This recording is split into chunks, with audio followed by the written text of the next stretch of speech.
Tásúla gom go maiiste den an board scissor sin a úsáid go luath. Tá sé rintan agam ceann beag a dhéanamh, seo na rudaí a heastíonn. Cipíní mór a líreacáin, srang hopper, brigún, scissor, písa cuarta, gona glú, takáid ar dóige, agus rialóir. Cur méid gá feil sna cipíní líreacáin. Ceann acu díreach I lór boire, agus an ceann eile díreach centiméadar ón deire.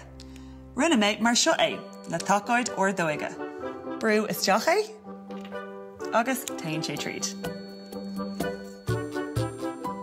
Anis, cearthaí méid 8 píosa den srang chopper le scissor.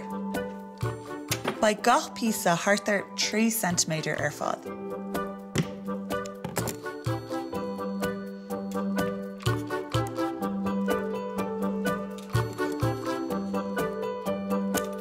Agus tá 8 cín agam.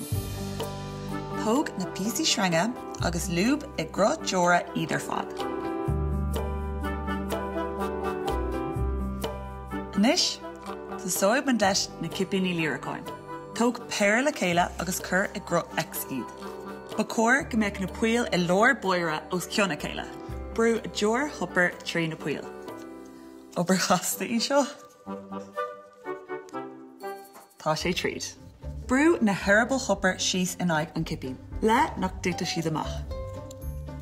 Den an rud céine leis na cipíní eile. Gus arís brú na herbal hopper síos in aig an cipín. Ceann ó bháin fáca agam. Agus tá ceithre x agam inis. Cur gá x tíomh lena chéile. Le go maith na puill le chéile sa lór. Támad chun iad a cheangal le chéile. Ba cóir go mbeadh an 2 píosa in uachtar comhthrómhar, agus an 2 píosa in íochtar comhthrómhar comá. Úsáid a deora cupper chun na ixna a cheangalt le chéile ag an gáfuinte seo. Agus sin é.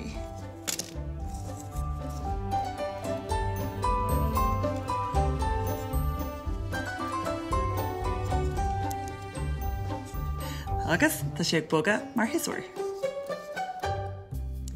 Tí bhealanis, agus arís obair chasta, mion hInnealtóireacht atá ar siúla chum an seo.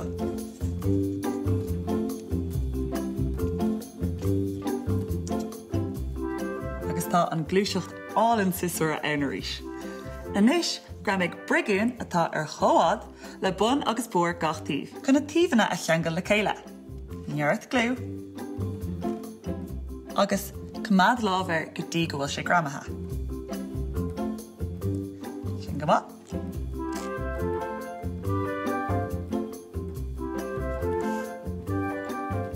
Agus inis tá mé chun glú a chur ar mhór na mrigún. Agus tá mé ag súil go suaithe an taobh eile ar mhór. Agus ba chóir go mbeadh an 2 thaobh in ann boga le chéile. Anis tóg an písa cuarta. Fill ina gá leathaí. Agus ina gá leatha arís.